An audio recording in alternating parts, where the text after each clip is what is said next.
Agora, Karina, antes de você entrar no ar, eu estava aqui elencando algumas categorias científicas que aproximam, que enquadram, na verdade, o Bolsonaro no nazifascismo. Eu estou fazendo isso como professor, não estou fazendo isso de chutômetro, não. Pegando alguns teóricos firmes, como Victor Klemperer e outros mais. Uma dessas características é a xenofobia. Xenofobia que não é só contra os externos, aqueles que são exteriores. No caso da Alemanha, não era só contra os alemães, mas até mesmo contra alemães que não se enquadravam na raça ariana. E aqui no Brasil a gente viu isso no Bolsonaro, contra negros e contra nordestinos. Então eu queria que você falasse sobre isso. Você que é nordestina, você que tem essa voz do Nordeste aqui, graças a Deus, falando aqui com a gente. Como é que aí no Nordeste vocês sentiram essa xenofobia de Bolsonaro durante os 4 anos de governo dele e até hoje? A gente vê que as pessoas elas tentam tirar o contexto de liberdade de expressão e trazer na verdade, pegar o discurso de ódio e trazer dentro da narrativa de liberdade de expressão. Assim, eu sou mulher nordestina, não tenho o que eles acreditam de um estereótipo de uma mulher nordestina. Eu sou branca, loira, dos olhos claros, tenho todo o privilégio de raça, mas eu não tenho o privilégio de classe.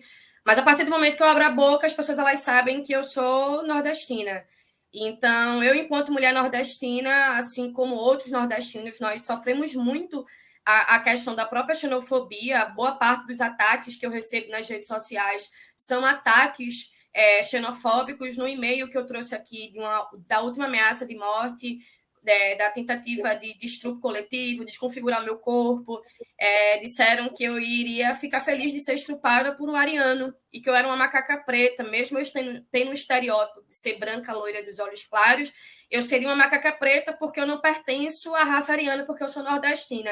Então, já existe o preconceito contra o povo nordestino, e isso é fruto das pessoas que não conhecem o próprio processo de formação do seu país, a própria ignorância de não entender esse contexto de formação e a contribuição dos nordestinos nesse processo, infelizmente, por meio da exploração, desde o processo de colonização, com as capitanias, e a gente sabe que desenvolvimento econômico não é necessariamente desenvolvimento social, e a gente vive dentro desse contexto, e a gente sempre estuda o passado para poder entender o presente. As pessoas elas não entendem o porquê que o Nordeste não está em desenvolvimento como outras regiões do Brasil, e com o governo de Bolsonaro isso só se acentuou porque tinha uma pessoa que dava a prerrogativa de alimentar, que existia, sim, essa questão do pensamento eugenista, a manutenção de que existem raças superiores e de raças inferiores, e que as raças inferiores devem ser exterminadas.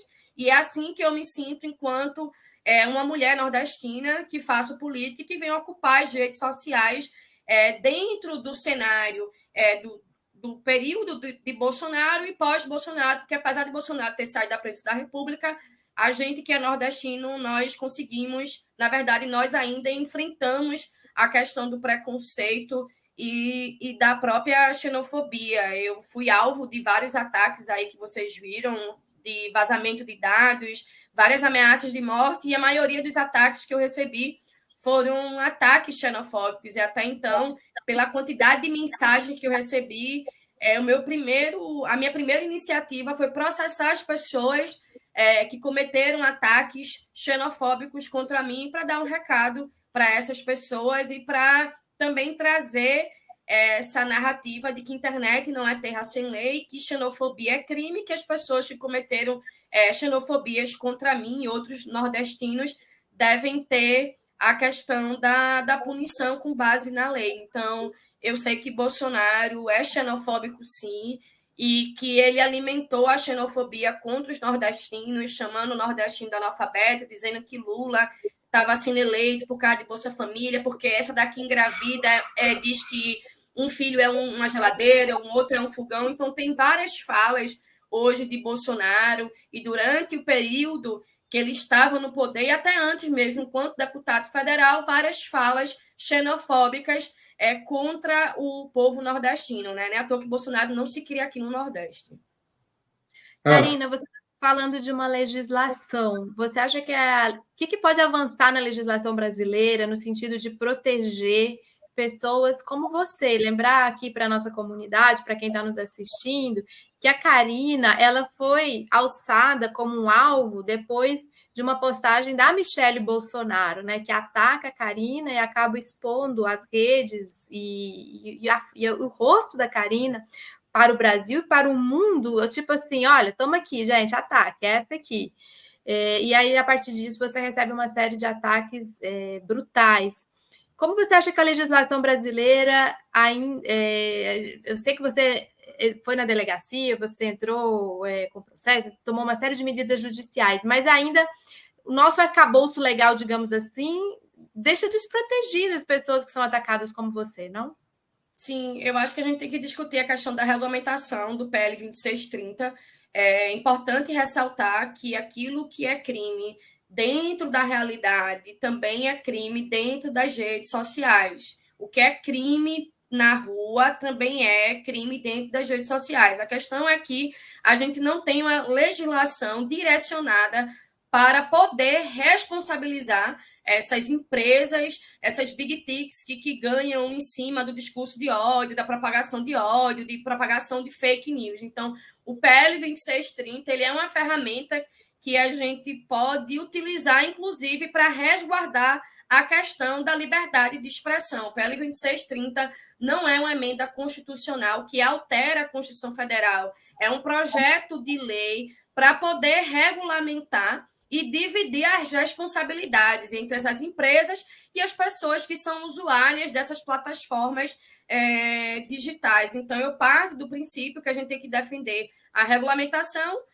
das redes sociais, inclusive para garantir, né, o direito à liberdade de expressão, uma vez que a gente trabalha nas redes sociais, nós somos vítimas várias vezes de várias denúncias e vários ataques mobilizados de bolsonaristas que derrubam páginas de esquerda, que perseguem páginas de esquerda, são eles que decidem quem é que deve ou não ficar nas redes sociais.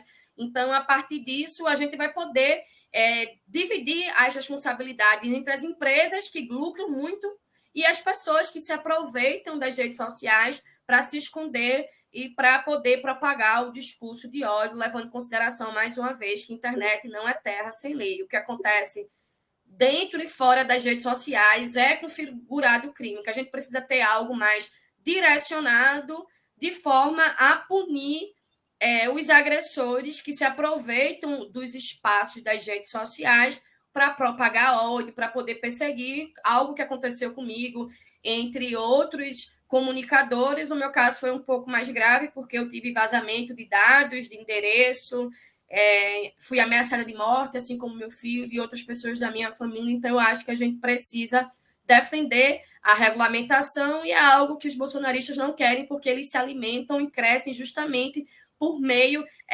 da questão paralela que acontece nas redes sociais diante da não regulamentação das redes sociais. Então, eu acho que um caminho que a gente precisa trilhar é fazer com que o PL 2630 seja aprovado, e eu acredito que isso não vai ser aprovado esse ano, porque é ano eleitoral e tem muito bolsonarista que vai se apropriar desse cenário de não regulamentação para tentar ganhar a eleição em cima de propagação de ódio e fake news.